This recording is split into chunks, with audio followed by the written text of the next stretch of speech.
Sir हे सुरू करूया का?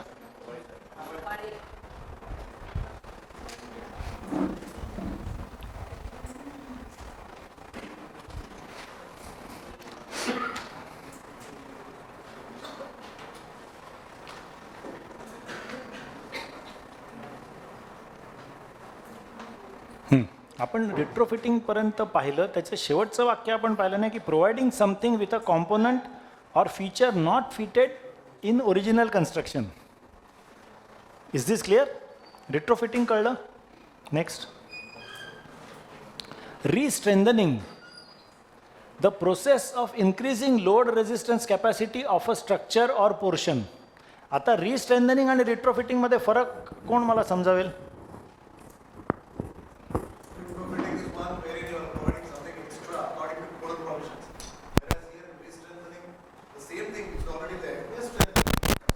म्हणजे कसं आहे की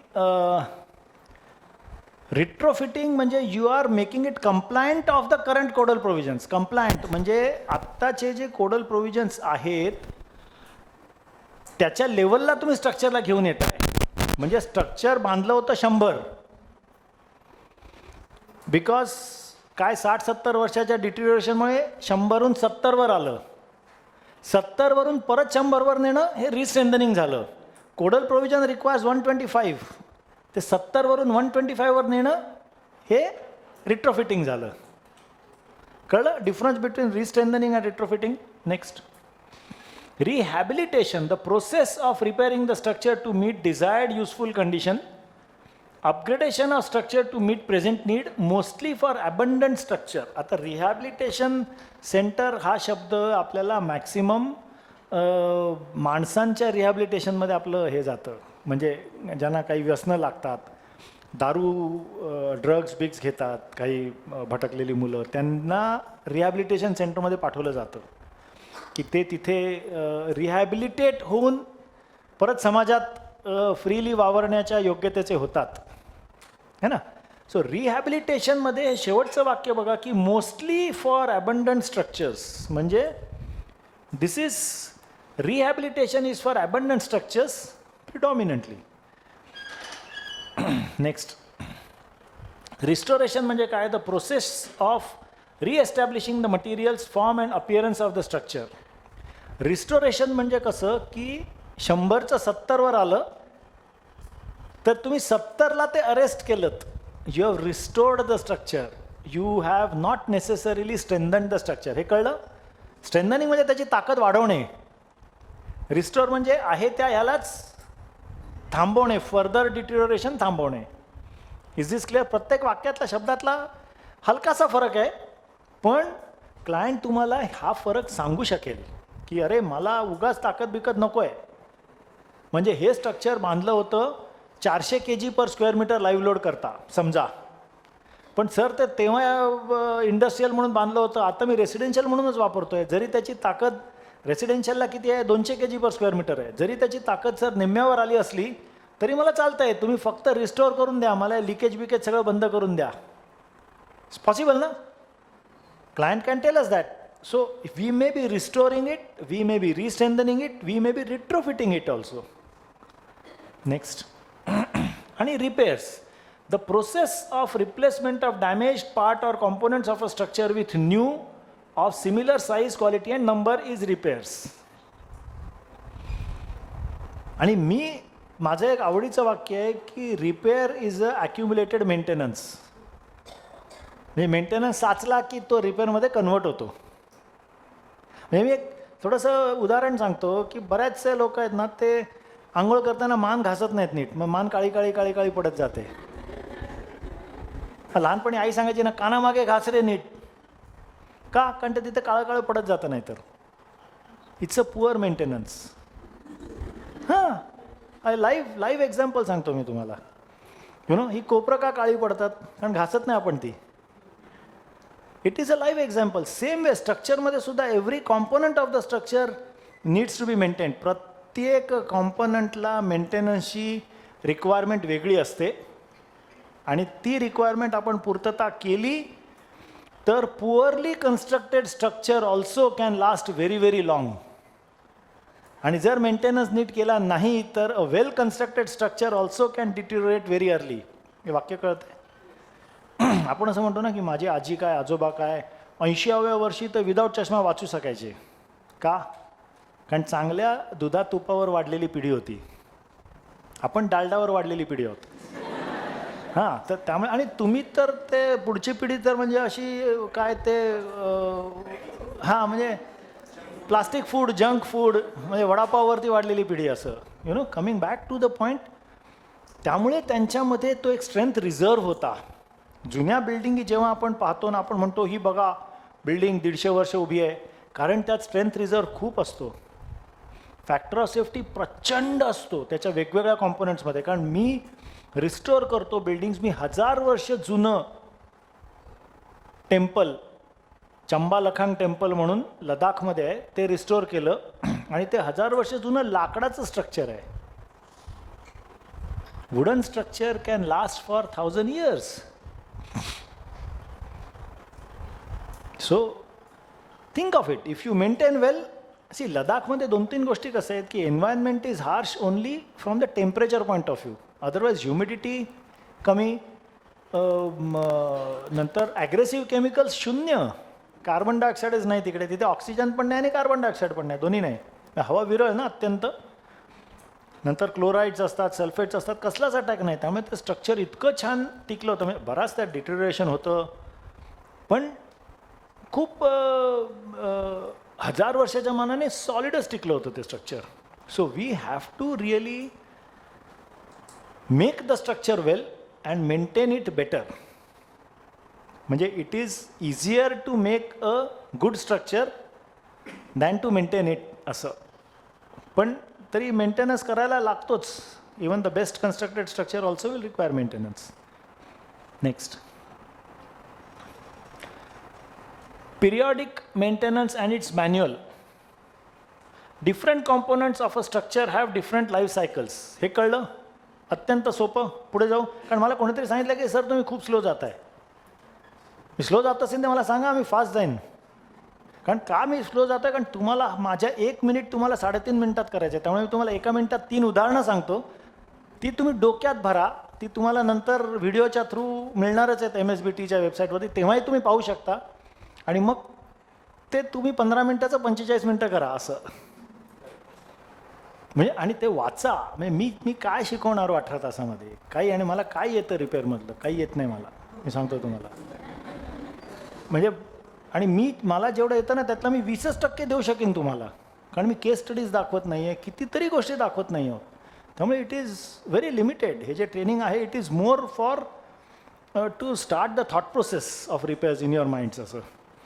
Periodic maintenance will depend on the type of structure and its construction technique.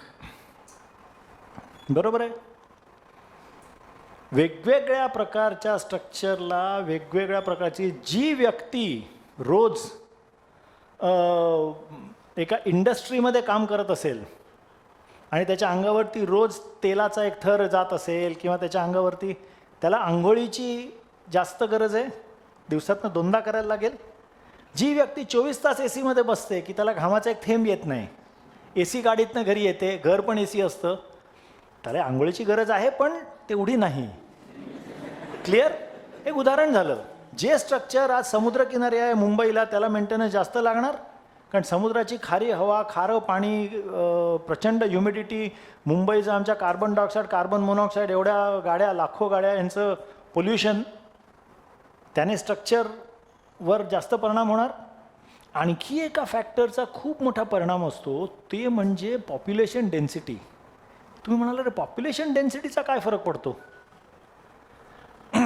कसं आहे की जुन्या काळची स्ट्रक्चर्स जी होती ना ती प्रचंड मोठी मोठी बांधली होती. त्या काळच्या पॉप्युलेशन करता त्याचा यूज खूपच कमी होता. म्हणजे VT स्टेशन बांधलं, आज VT स्टेशनला रोज 35 लाख लोक वापरतात.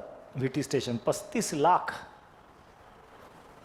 म्हणजे सिंगापूरसारख्या अख्ख्या देशाची पॉप्युलेशन 35 लाख आहे आणि फक्त एक ते VT स्टेशनला 35 लाख लोक वापरतात. माझं एका माणसाबरोबर सिंगापूरच्या माझ्या मित्राबरोबर बोलणं चाललं होतं. तो म्हटलं how big is your country? म्हटलं forget about it, 1 VT station alone caters to your entire population of your nation. म्हटलं तू माझ्या देशाचं बोलूच नकोस, माझ्या शहराचं पण बोलू नकोस. म्हटलं माझ्या शहराची पॉप्युलेशन तुझ्या देशाच्या 5 पट आहे. म्हटलं चॅलेंज केवढं मोठं आहे.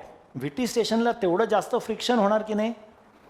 एका घरात, मुंबईसारख्या एका घरात, छोट्या घरामध्ये आम्ही 10-10 माणसं राहतो. त्याचं घर्षण, वेअर अँड टेअर जास्त होणार की नाही. So that also can be a factor which will require different kind of maintenance. हा बघा, हा मुद्दा आता बोलताना माझ्या डोक्यात आला की अरे this also is a factor. Number of people using the structure also can be a factor requiring maintenance of a different nature or a different degree. Possible. हा मुद्दा कुठेच तुम्हाला पॉईंट्समध्ये येणार नाही, कारण तो मला कालपर्यंत लक्षात नव्हता. बोलताना आता लक्षात आला म्हणून म्हटलं let me talk that out. Each structure shall have a different maintenance manual and the same shall be dynamic. प्रत्येक व्यक्ती, आज एका माणसासारखा ड्रेस दुसऱ्याने घातलाय का इकडे? नाही. प्रत्येकाचा ड्रेस वेगळा आहे का? कारण प्रत्येकाचा चॉईस वेगळा आहे. प्रत्येक स्ट्रक्चरची गरज वेगळी आहे. हे जर समजलं ना तर प्रत्येक स्ट्रक्चरला maintenance manual will have to be different. हे कळतंय. And what do you mean by it? It must be dynamic. Keep changing. Correct? Correct. Why? Why should it keep changing? Structure तर तेच आहे. स्ट्रक्चरचे काय कॉम्पोनंट्स थोडीच बदलत आहेत. एन्व्हायरमेंट पण तेच आहे. स्ट्रक्चर आज मुंबईत होतं, उद्या पुण्यात गेलं, परवा नागपूरला, ते काय विमानात बसून इकडे तिकडे जाते थोडीच. एन्व्हायरमेंट तेच आहे.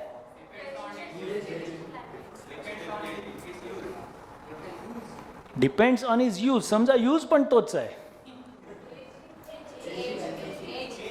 एज. करेक्ट. सी कसं आहे, आपण सुद्धा, तुम्ही म्हणाला प्रत्येक गोष्ट, कारण मला अशी ठाम भावना आहे की प्रत्येक स्ट्रक्चर हे सजीव असतं. त्याच्यात पण एक आत्मा असतो आणि त्याला पण एक लाईफ सायकल असतं. त्यामुळे अ स्ट्रक्चर ऑल्सो एजेस. तुम्ही कितीही चांगला मेंटेनन्स केलात तरी प्रत्येक स्ट्रक्चर कधी ना कधी तरी पडणार आहे. बरोबर आहे. जर मला एखाद्या हेल्थ एक्सपर्टनी सांगितलं की मी त्याला जाऊन, उलटं मी जाऊन सांगतो त्याला की तू म्हणशील तसं सकाळपासून संध्याकाळपर्यंत 24 तास वागीन, मी अमर होणार, तुम्हाला लिहून दे.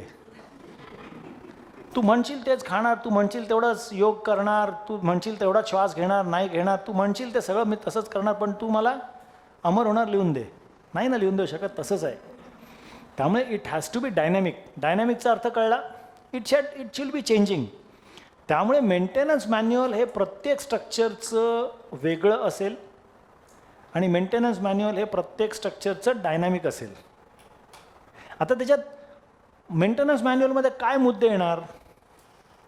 त्या स्ट्रक्चरचे किती कॉम्पोनंट्स आहेत हे लिहून काढायचे, प्रत्येक कॉम्पोनंटला काय मेंटेनन्स पाहिजे हा लिहून काढायचा, आणि काय फ्रिक्वेन्सीने पाहिजे हा लिहून काढायचा.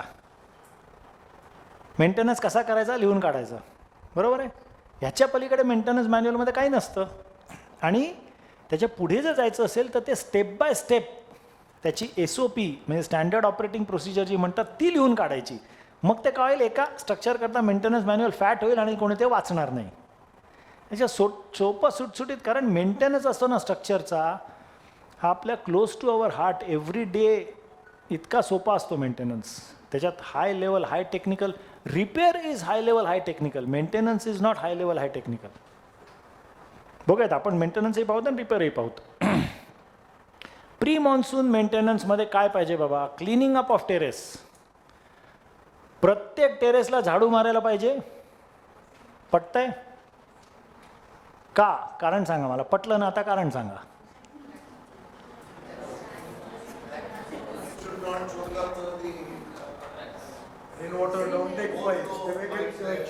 रेन वॉटर डाउनटेक पाईप चोक होतील. का होतील?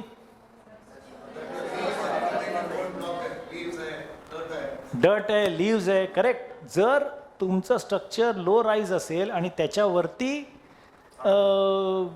जर का झाडं आली असतील तर that is one aspect. Second aspect why it requires cleaning is in many cases terrace is used as a trash godown. Trash godown म्हणजे घरातलं सरप्लस फर्निचर, ACच्या सडलेल्या जाळ्या, जुने झाडू, टायर्स, हे सगळे आपण तिथे ठेवतो. ते सगळं सडेपर्यंत तिथे ठेवतो आणि मग सडल्यानंतर त्यातला बराचसा भाग वाहून ते पाईपलाईन चोक करतात आणि त्याच्यानंतर आपण ते काढतो. जर तुम्ही दर महिन्यातनं एकदा टेरेस झाडून पुसून साफ केलीत ना, अर्ध लिकेजचे प्रॉब्लेम्स कमी होतील. आणि क्रॅकिंग जे मी म्हणालो ना, जर टेरेस झाडली तर क्रॅकिंग आपल्याला दिसेल. अरे इथे क्रॅक नव्हती मागच्या महिन्यात, ते क्रॅक आली. तर ही क्रॅक वाढते आहे का, नाही वाढत आहे का, will be seeing what is a dynamic crack, what is a active crack, passive crack, हे सगळं आपण पाहणार आहोत. So if the crack is dynamic then we must restore it. ती जर रिपेअर नाही केली आपण तर त्रास होईल. क्लिअर? म्हणून cleaning of terrace, crack filling. प्रत्येक टेरेसमध्ये क्रॅकिंग होतं आणि होतंच. कुठच्याही प्रकारचं मग त्याला वॉटरप्रूफिंग असो, त्याच्यावर क्रॅकिंग होतंच. क्रॅक फिलिंग का करायला पाहिजे? जखम उघडी असली की आपण ती झाकतो ना. का झाकतो? त्याच कारणासाठी क्रॅक फिलिंग करणे. क्लिअर? त्याला नंतर जंतू रोगराई होऊन त्याचं वाढू नये म्हणून. बस. सेम जर क्रॅक असेल तर त्या क्रॅकमध्ये थोडंसं पाणी जाईल, पाण्याची वाफ होईल. वाफ झाली की काय होतं, व्हॉल्यूम वाढतो. बरोबर ना? लिक्विडचा गॅस झाला की व्हॉल्यूम वाढतो का? Ice, water is the only liquid. in solid state also the volume increases and gaseous state also the volume increases. Water, कारण अदरवाईज जनरली सॉलिडपेक्षा लिक्विडमध्ये व्हॉल्यूम वाढतो, लिक्विडपेक्षा गॅसमध्ये आणखी वाढतो. But water is the only liquid की ज्याचा solid स्टेटमध्ये पण volume वाढतो आणि गॅशियस स्टेटमध्ये पण. एखादं दुसरं असेल तर मला माहिती नाही, पण पाण्याचा नक्की वाढतो.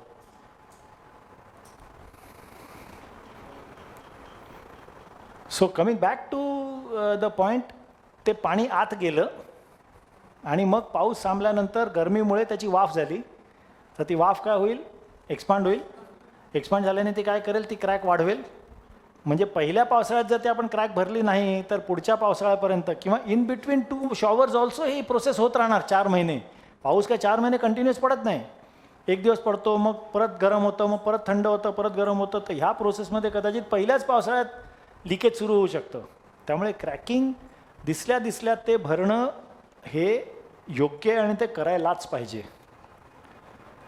प्रोटेक्शन शेड हा एक तिसरा हे आहे की हल्ली मुंबईत officially it is allowed to do protection shed. म्हणजे फ्लॅट टेरेस असते, त्याच्यावरती एक 4 फुटावरती 5 फुटावरती एक टेम्पररी शेड घालतात 4 महिने. हे लिगली अलाउड आहे आणि ती ऑक्टोबर महिन्यात काढून घेतात शेड. आता प्रोटेक्शन शेड ही एक पळवाट झाली माझ्या मते. It is not a repair technique but it is a maintenance technique for sure. म्हणजे आपण उन्हाळ्यात छत्री घेतो ना, का घेतो? It's a protection. तसंच आहे, आपण स्ट्रक्चरलाही छत्री घालतो आणि त्याने स्ट्रक्चर वाचवलं जातं. 4 महिन्यानंतर तुम्ही ते शेड काढून घेता. सो प्रोटेक्शन शेड हा पण एक विचार करता येतो की बाबा प्रोटेक्शन शेड स्ट्रक्चरमध्ये वापरता येऊ शकतं. आणि मुंबईत जर तुम्ही कधी फ्लाईटने मुंबईला ॲप्रोच होत असाल पावसाळ्यामध्ये पर्टिक्युलरली, तर तुम्हाला अर्ध शहर 90% रादर शहर निळं दिसतं. कारण ते निळ्या रंगाच्या टार्पोलिनने आम्ही कव्हर करतो ते, हिची पळवाट झाली. पण त्या बाकीची 10% स्ट्रक्चर्स मी रिपेअर केलेली असतात असं समजा. असं विनोदाचा भाग झाला. पण अदरवाईज हे पण एक ऑप्शन विचार करू शकतो की बाबा एक्स्ट्रीम लिकेज आहे आणि माझ्याकडे लिकेज रिपेअर करायला आत्ता पैसा नाही किंवा वेळ नाही. मी मार्च महिन्यात बघितलं, मे महिन्यात बघितलं आणि जूनमध्ये तर पाऊस येणार. कधी कधी प्री मॉन्सून शॉवर मे महिन्यातच सुरू होतात. त्यामुळे माझ्याकडे आता वेळही नाही. तर आपण प्रोटेक्शन शेड टाकू शकतो. आणि मेंटेनन्स हिस्ट्री शीट पण एक मेंटेन करा. म्हणजे कसं की टेरेसवरती दर वर्षाला पावसाळ्याच्या आधी आपण काय काय केलं याची एक शीट मेंटेन करा. आपण डॉक्टरकडे जाताना आपली मेडिकल हिस्ट्री घेऊन जातो ना, की डॉक्टर मला काय झालं होतं किंवा कुठच्या गोळ्या चालू आहेत किंवा मी कितीदा रक्तदान केलं होतं किंवा काय शरीराशी होणाऱ्या ज्या गोष्टी डॉक्टरला माहीत पाहिजेत त्या गोष्टींची आपली एक फाईल जनरली बनवतो. जे थोडेसे केअरफुल असतात ते आणि असं म्हणतात की 50 नंतर दर वर्षाला तुम्ही तुमचं ते मेडिकल चेकअप करून घ्या, त्याची एक हिस्ट्री असते. मग 51 वर्षी असं झालं, 52 वर्षी असं झालं, 53 वर्षी, ती हिस्ट्री आपण ठेवतो. जर दरवर्षी केलं नाही तर अल्टरनेट इयर केलं तर 52, 54, 56 असं होतं. ती मेंटेनन्स हिस्ट्री स्ट्रक्चरची पण असावी, पर्टिक्युलरली टेरेसची तर असावी आणि असावीच. कारण terrace takes the maximum brunt, म्हणजे पावसाचा मॅक्सिमम मारा हा टेरेसवरती असतो आणि उन्हाचा सुद्धा. कारण पावसाळ्यात जी थंड होते टेरेसची, उन्हाळ्यात प्रचंड तापून निघते. आपण टेरेसवरती 10 मिनटं उभे राहू शकतो का अनवाणी? नाही ना. का नाही उभे राहू शकत? कारण ते प्रचंड तापतं ते. तर ते तापल्यावरती त्याच्यावरती असलेलं कॉन्क्रीट किंवा तत्सम मटेरियल जे असेल ते एक्सपांड होत नसेल, एक्सपांड होतं, रात्री परत कॉन्ट्रॅक्ट होतं, तर त्याने क्रॅकिंग पडतच असेल ना. तर त्याला आपण काय मेंटेनन्स केले याची maintenance sheet is extremely important. Next, हे आता आपण युनिट 2 मध्ये जाऊ, causes and detection of damages. हा आपण आता युनिट वाईज जातोय आणि त्याच्यातले पहिले म्हणजे 1.1, 1.2 असंच साधारण एखादा पॉईंट मिस झाला असेल, पण तो पॉईंट दुसऱ्या कुठल्या तरी स्लाइड्समध्ये कव्हर होत असेल. Explain the causes of damages in a structure. आता effect is different than cause. ताप येणं हा इफेक्ट झाला आणि व्हायरल इन्फेक्शन असणं हे कॉज झालं. Is it clear? म्हणजे सिम्पटम, लिकेज हे सिम्पटम आहे. म्हणजे ते डोळ्याला सिम्पटम दिसतं, पण लिकेज का होतंय हे कारण झालं. कॉज म्हणजे कारण काय बाबा, लिकेज का होतंय हे आपल्याला फाइंड आउट करणं, ह्याला मी रूट कॉज शोधून काढणं असं म्हणतो. आणि root cause is extremely important to find out root cause. जर तुम्ही रूट कॉज फाइंड आउट केलं तर रिपेअर कॉस्ट एकदम कमीत कमी होईल. हा रूट कॉजचा फार महत्त्वाचा विषय आहे. सगळ्यांनी जरा बघा इकडे. रूट कॉज हा अर्थ कळतो. रूट म्हणजे काय? मूळ. कॉज म्हणजे काय? कारण. म्हणजे मूळ कारण काय? Why is the leakage due to, और why is the cracking due to. मला लिकेज दिसलं आणि मी आतून टाईल लावल्या, तर व्हॉट हॅव आय डन? मी सिम्पटम झाकलंय, पण root cause is not yet. Tile लावायची कॉस्ट केवढी? ह्यूज. कदाचित असं असेल की बाहेरून एखादा पाईप प्लंबिंगचा तो बदलला आणि त्याचा जो भिंतीत जाणारा तुकडा होता तो तसाच उघडा राहिला. म्हणजे तर root cause can be very very simple. आणि त्या पाईपामधनं पाणी भिंतीत उतरलं आणि भिंतीत आतमध्ये लिकेज झालं. मी आतमधनं उगाच टाईल लावला, तो पाईपचा तुकडा काढून टाकणे कॅन बी द सोल्युशन.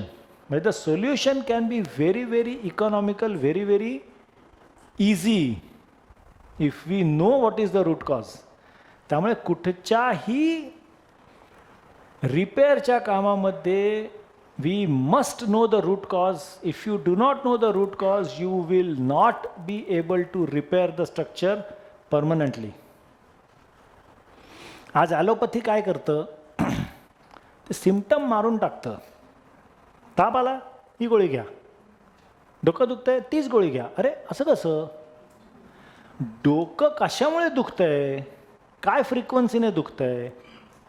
तुम्ही हे खाल्लं की तुमचं डोकं दुखतं का? हे जे इतर थेरपीज आहेत, म्हणजे आय एम नॉट ॲडव्होकेटिंग की इतर थेरपीज चांगल्या आहेत, ॲलोपॅथी वाईट. No, nothing of that sort. पण प्रत्येक थेरपी जी आहे त्या थेरपीचे पॉझिटिव्ज अँड निगेटिव्ज आहेत. म्हणजे होमिओपॅथी आहे, ॲलोपॅथी आहे, नॅचरोपॅथी आहे, Unani is a system, then Ayurvedic system आहे. प्रत्येकाची आपापली थिअरी आहे बरं करण्याची. जर त्या थिअरीने जर आपण गेलो आणि जर ती थिअरी रूट कॉजला नाही गेली तर ती थिअरी चुकीची. त्यामुळे आज काय करतोय आपण? स्ट्रक्चरला ताप आलाय, बरं करायचा प्रयत्न करतोय. ताप का आलाय हे बघायचं आहे. स्ट्रक्चर तुमच्याशी कुठच्या भाषेत बोलतं? एक म्हणजे लिकेज तुम्हाला दाखवतं, दुसरं म्हणजे क्रॅक्स होतात, तिसरं डिफ्लेक्शन होतं, प्लास्टर पडतं, चिकार, आपण त्या सगळ्या गोष्टी पाहणार आहोत. Everything we are going to see in this, I think second this thing only. Leakage कशामुळे असू शकतं? आता इफेक्ट आहे हा, लिकेज हा इफेक्ट आहे हां. आणि कारणं काय असू शकतात? Inadequate water tightness of concrete or plaster. Inadequate water tightness of concrete or plaster, हे आणि हेच रूट कॉज आहे. टेरेसमधनं पाणी गळतं,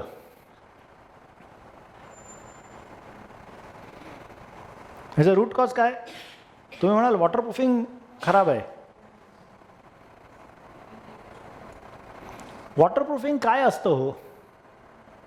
what are the different techniques of waterproofing? तुम्ही म्हणाल अरे तेच तर शिकायला आलो आहे आम्ही, तुम्ही आम्हालाच काय विचारताय? वॉटरप्रूफिंग काय असतं? जनरली नव्या बिल्डिंगमध्ये वॉटरप्रूफिंग काय करतात?